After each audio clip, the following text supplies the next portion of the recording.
Bom, quem gostou da mensagem da semana passada? Semana passada nós falamos sobre não morrer no ninho. Nós tínhamos um ninho aqui semana passada, e só o que sobrou do ninho, porque a igreja toda saiu do ninho, amém? Né? Foram alguns gravetos, né? Porque às vezes, né, a gente sai do ninho, mas o ninho não sai da gente. E durante essa série Jogo da Vida, nós vamos aprender a remover todos os vestígios do ninho do qual nós viemos, que nos atrapalha a desenvolver o nosso potencial. Então, se você não esteve conosco domingo passado, você pode assistir essa pregação, que está muito legal, que eu recomendo, na nossa página do YouTube, tá? Então nós temos lá, pelo nosso site do Facebook, você acha o link para o YouTube, e é muito legal, porque você só vai aprender a viver na cultura do reino de Deus, se você conseguir fazer uma transição da cultura do seu ninho para a cultura do reino. Todos nós carregamos uma cultura do ninho no qual nós fomos criados. E aí a gente vem com alguns galinhos que bloqueiam a nossa visão. Toda a nossa perspectiva vem de mundo, de vida, do que é certo, do que é errado, dos nossos valores, do que nós acreditamos através da lente dos nossos ninhos. Mas Deus quer dar uma nova lente para nós, amém? Amém. E a gente vai se desvincular cada dia mais, cada domingo, cada momento seu com Deus, desses galhos do ninho, amém? Amém. Muita gente, não sei se já ouviu falar que dinheiro é coisa do diabo. Já ouviu alguém falar isso por aí? Você concorda com isso? O dinheiro é do diabo? Não? Todo mundo acha que não, o dinheiro não é do diabo? Não? Por quê?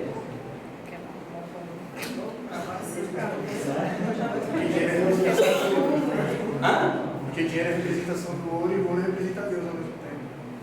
Dinheiro representa Deus? O ouro representa Deus. O ouro? E o dinheiro é a representação do ouro. Cada vez que você Agora. Tá bom, gente. Bom, eu creio que muita gente já ouviu que dinheiro é coisa do diabo, né? Hoje nós vamos ver o que a Bíblia fala acerca do dinheiro. Eu quero começar dizendo que dinheiro não é problema.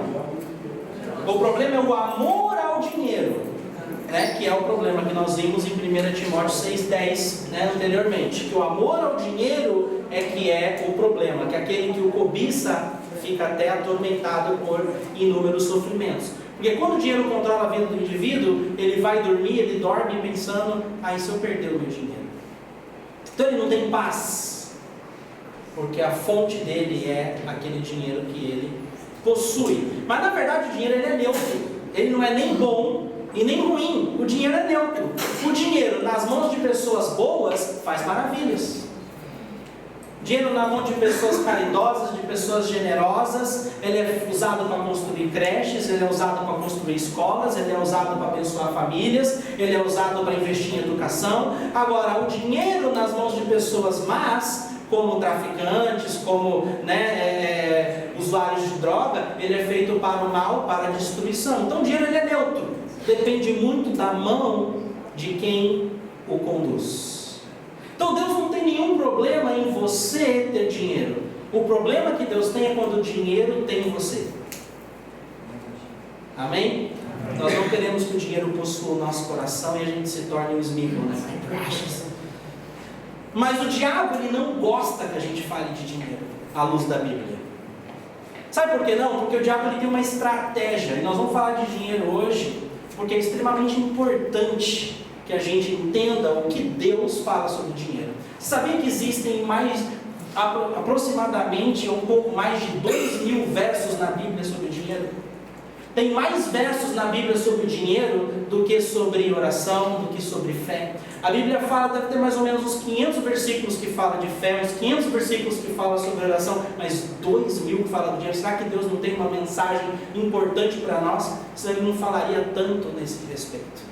Porque se você entender o que é a sua Bíblia nada mais é do que o próprio Deus envelopado, impresso nessas páginas. Porque a Bíblia representa quem Deus é. Tudo acerca de Deus que você precisa saber, você encontra aqui. Quem conhece a Bíblia, conhece Deus. E quem vive a Bíblia experiencia Deus. Então, o diabo, ele gosta de fazer algumas coisas, que é sitiar. É uma estratégia de guerra. O Douglas, que é sargento do exército, entende o que quer dizer sitiar. Sitiar é quando o exército, o inimigo, ele vem e corta todos os abastecimentos de recursos para determinada cidade. Porque sem recurso, aquela cidade vai ficar o quê? Imagina se não começa a chegar água, não começa a chegar alimento, não começa a chegar a matéria-prima para uma certa cidade. O que vai acontecer com a cidade?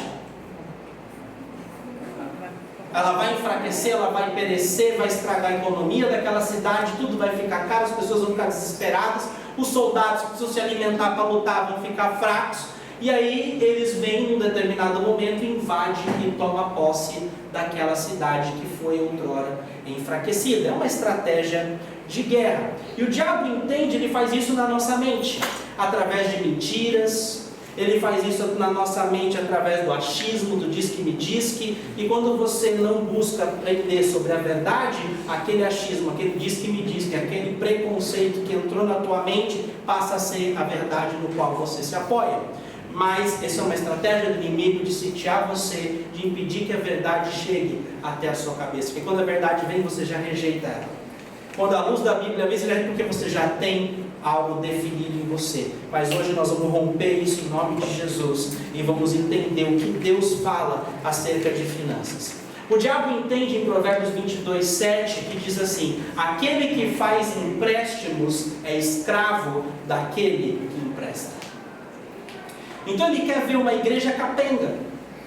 Ele quer que o povo de Deus não tenha revelação sobre finanças, não tenha revelação sobre prosperidade, não tenha revelação sobre generosidade, porque quando a igreja fica capenga com poucos recursos, ela vai pedir empréstimo para o banco, ela vai mendigar isso, vai mendigar aquilo, ela não vai ter poder, porque dinheiro também é poder, e aí, para avançar, fica do jeito que o diabo gosta.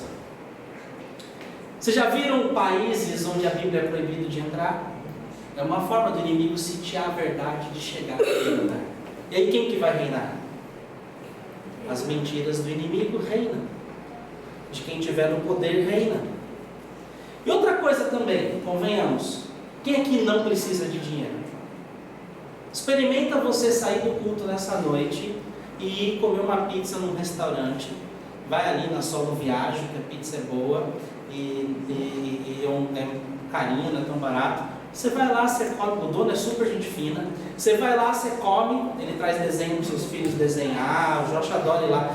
Então assim, você vai lá, tudo ambiente legal, tal, tá sempre rolando um surfzinho na tela. Aí você tá lá, come uma deliciosa pizza, Cláudio 2. Aí, o nome das pizzas é engraçado, gente. Mas aí você come lá a sua pizza. E aí você chega, olha, seu Solo Viagem, o negócio é o seguinte, eu não tenho dinheiro para te pagar. Como você acha que ele vai, com a cara que ele vai fazer, né? Quando você chegar para ele, você tá lá com a tua mulher, com o teu filho, ele fala, então bora todo mundo lavar a louça, né? E você nunca mais vai ser recebido aqui nesse lugar, né? Então, experimenta você fazer o mesmo com a NET. Você vai lá e contrata pacote completo. Net Plus, Digital HD, ponto extra, mas aí você não paga as tuas faturas, você vê o que vai acontecer, porque depois eles cortam o serviço, depois seu nome vai para o Serasa, né? Então assim, se faz isso com a CPFL, você vai ficar sem luz, né? Então assim, a grande verdade é que todos nós precisamos de dinheiro. Então hoje eu queria ensinar um pouquinho sobre finanças para nós. Porque às vezes a pessoa ela tende a ir para dois extremos, principalmente o cristão. Ou ele vai no extremo que é aquele evangelho da prosperidade, que é receba! Aí você vai lá, você quer mais finanças, você traz dinheiro e recebe. E o pastor prega, o pastor grita, todo mundo se comove com aquela loucura toda. Aí o cara vai embora a pé e te dá o dinheiro do ônibus. Então assim, não é, tudo que é extremo não é legal. Esse fanatismo, essa coisa, essa barganha com Deus não funciona. O diabo gosta disso.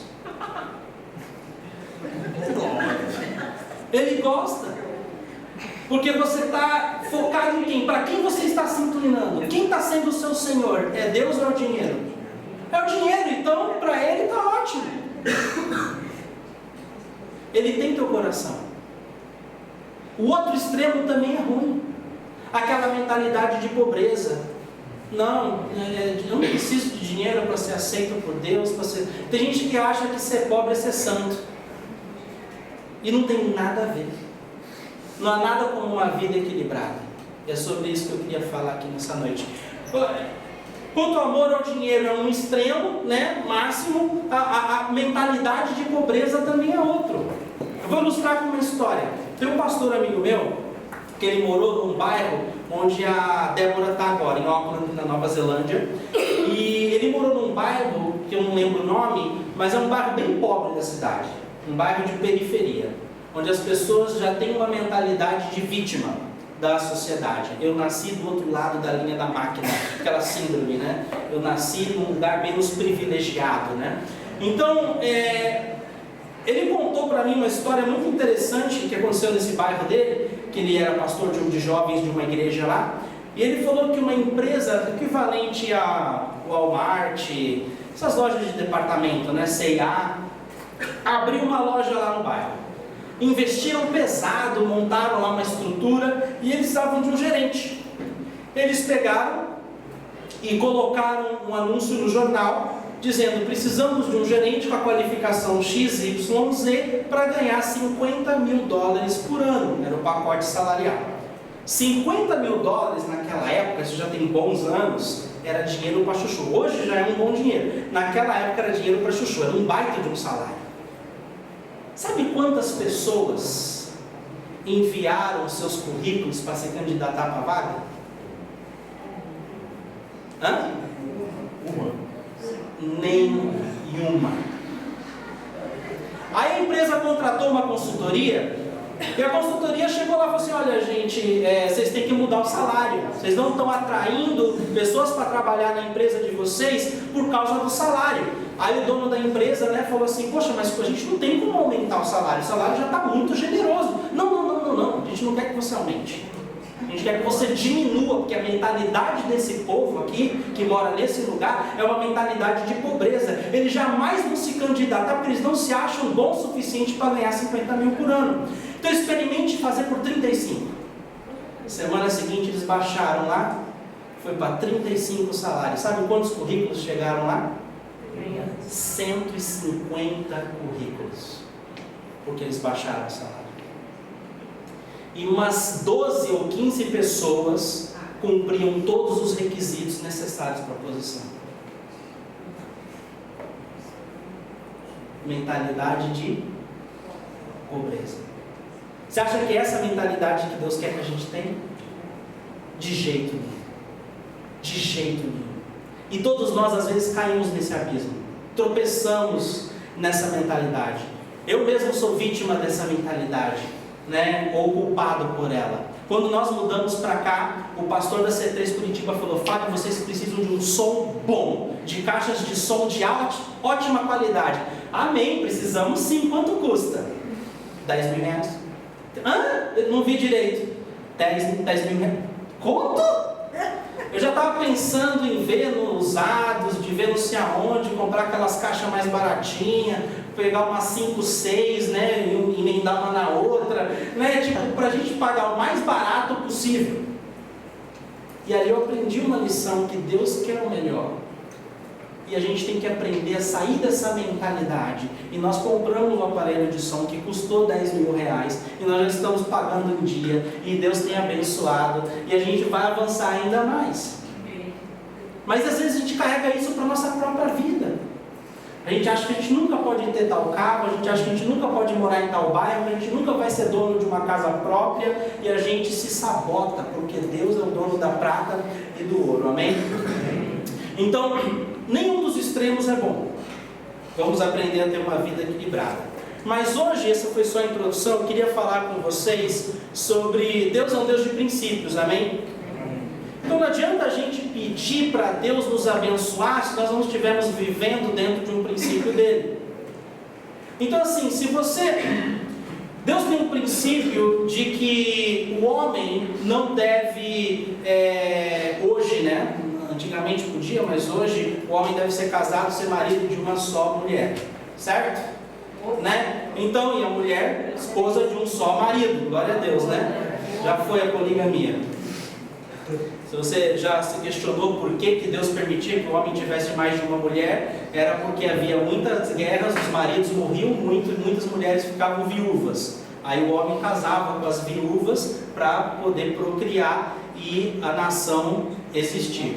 Então assim, era uma questão de existência, né? Para não entrar em extinção. Então assim, mas hoje não precisa mais disso. Deus é um Deus de princípio. O homem deve se casar com uma só mulher, a mulher casar com um só homem. Então assim, o cara está casado e então Deus me abençoa, porque eu estou muito interessado naquela moça lá que trabalha naquele setor da minha empresa. Deus vai te abençoar nesse relacionamento? Nunca. Deus é um Deus de princípios. Então o princípio dele já está selado. E o princípio que eu queria compartilhar hoje com vocês é um princípio extremamente abençoador, que é o princípio do dízimo.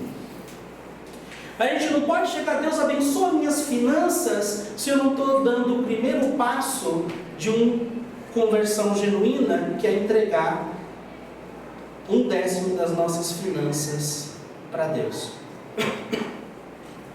Vamos destrinchar isso. A palavra bênção significa poder para prosperar, poder sobrenatural. A palavra bênção não significa produto pronto, tá? Aquela coisa que cai no seu colo. A palavra bênção é uma capacitação sobrenatural de Deus sobre a sua vida, é um poder sobrenatural que trabalha a seu favor. A maldição é o oposto, poder sobrenatural contra a sua vida. Então assim, palavra no livro de Salmos 89, versículo 14, diz assim: a retidão e a justiça são os alicerces do trono de Deus. Retidão e justiça. Ou seja, Deus é reto e Deus é justo. Isso é um alicerce. O que acontece quando vocês rompem um alicerce? Tudo desmorona. Então, se Deus é reto e Deus é justo, os princípios dele são bons, são agradáveis, são perfeitos, correto? Então o dízimo é bom. O dízimo é agradável para Deus. O dízimo faz bem para nós. O dízimo representa um amor de Deus para conosco. Você vai saber o porquê, ok? Deus não pode ser injusto nunca, porque isso romperia o seu trono. Então, quanto mais a gente lê a palavra, mais a gente entende isso. Então, eu quero falar sobre o poder do dízimo nessa noite. E eu quero começar falando sobre... Tem uma primeira parte, o dízimo tem poder para resgatar o resto. Ok? O dízimo tem poder para resgatar o resto. Vamos entender o que é esse negócio de resgate. Vai lá para Êxodo. Se você não trouxe a Bíblia, você pode ler ali com a gente no telão. Êxodo 13, versículo 11. Dízimo significa 1/10. É a primeira parte que, quando você coloca nas mãos de Deus, abençoa todo o resto que fica nas nossas mãos. Então, dízimo também significa teste, significa 10. Né? Então nós vemos na Bíblia os 10 leprosos. Lembra da história dos 10 leprosos? Que um só retornou para agradecer a Deus. As 10 virgens. Nós vemos os 10 dias de provação no livro de Daniel. Então dízimo significa teste, é uma prova. Deus coloca isso nas nossas vidas e a gente tem a opção de dizer sim ou de dizer não, porque os 100% estão em nossa possessão. Eu posso honrar ou não Deus nessa questão. Então vamos lá. Êxodo 13, versículo 11 diz assim: depois que o Senhor os fizer entrar na terra dos cananeus e entregá-las a vocês, como jurou a vocês e aos seus antepassados, separem para o Senhor o primeiro nascido de todo o ventre. Primeiro nascido, a primeira parte. Todos os primeiros machos dos seus rebanhos pertencem ao Senhor. Resgatem com um cordeiro toda a primeira cria dos jumentos. Jumento era considerado um animal impuro. Então, quando você tivesse um primeiro animal, uma primeira cria de jumento que é considerado um animal impuro, você tinha que oferecer a Deus um cordeiro, uma ovelha que é um animal puro, para resgatar aquele primogênito do jumento. Mas se você não quiser resgatar o jumento, mate ele, quebre o pescoço. Resgatem também todo o primogênito entre os seus filhos. todo filho primogênito que nascesse no povo de Israel, a família tinha que oferecer sacrifícios para resgatar aquele filho, para abençoar aquele filho. Isso a gente está falando da lei antiga que Deus deu a Moisés, mas a gente vê que isso é importante nos dias de hoje. E aí vai. No futuro, quando os seus filhos lhe perguntarem o que significa isso, digam-lhes: com mão poderosa o Senhor nos tirou do Egito, da terra de escravidão, quando o faraó resistiu e recusou deixar-nos sair. O Senhor matou todos os primogênitos do Egito, tanto de homens como de animais. Por isso sacrificamos ao Senhor os primeiros machos de todo o ventre e resgatamos os nossos primogênitos. Isto será como um sinal em sua mão e símbolo em sua testa, que o Senhor os tirou do Egito com mão poderosa. Então, o dízimo aqui, o oferecimento desse primeiro fruto, dessa primeira cria dos animais, servia para resgatar e abençoar todo o resto que ia ficar nas mãos do povo. A Bíblia fala em Levíticos 27:30, só vai mais algumas páginas na sua Bíblia, Levíticos 27:30, diz assim: todos os dízimos da terra, seja de cereais, seja das frutas, pertencem ao Senhor, são consagrados ao Senhor. Todo dízimo da terra, todos os cereais, seja das frutas, pertencem ao Senhor. Então, quando a gente traz o nosso dízimo na casa de Deus, a gente está resgatando todo o resto, abençoando todo o resto que fica nas nossas mãos. A gente vê isso no Novo Testamento também. A Bíblia conta-nos a história nos livros, nos evangelhos de Mateus, Marcos, Lucas e João, de pessoas impuras, nós, que precisávamos de um resgate. Se não fosse Jesus, o Cordeiro de Deus, morrer por nós, ser entregue por nós no matadouro, nós não tínhamos como ser purificados. A gente vai ver no princípio do dízimo, até na vinda de Jesus. Quem lembra da história de Moisés? Moisés, ele foi filho, eu esqueci o nome da mãe dele. Quem lembra o nome da mãe dele? Então, Moisés, a mãe de Moisés, o que ela fez? O faraó mandou matar ali as crianças da época ali do Egito, que Israel estava preso no Egito, naquela época eles eram escravos dos egípcios. E ali a mãe de Moisés fez um cesto, que ela fez esse cesto e colocou o filho dela, o primogênito dela, sobre aquele cesto e mandou no Rio Nilo. Rio Nilo tem crocodilo, enfim, era um risco, ela não sabia o que ia acontecer, mas ela confiou que Deus iria, ela estava entregando aquele filho para Deus, porque se ela ficasse com aquele filho seria morto, mais cedo ou mais tarde. Ele fala que ela estava escondendo ele, mas mais cedo ou mais tarde, soldados egípcios, alguém ia delatar, iam descobrir o filho dela, e aquele filho dela ia ser morto. Então ela falou: vou entregar para Deus. Ela colocou o filho dela, que ela tinha de mais precioso, o primeiro da cria dela, mandou no Nilo. E a Bíblia fala, ela tinha certezas: será que o cesto não vai afundar? Será que ninguém vai comer o meu filho? E ficou vendo o que ia acontecer. Deus foi tão gracioso com ela, que aquele filho caiu nas mãos da filha do faraó. Ela o criou e precisou de alguém para poder amamentá-lo. Chamou a própria mãe de Moisés, que se tornou serva e pôde. Deus foi tão generoso com ela. Mas tem um princípio aí. Moisés se tornou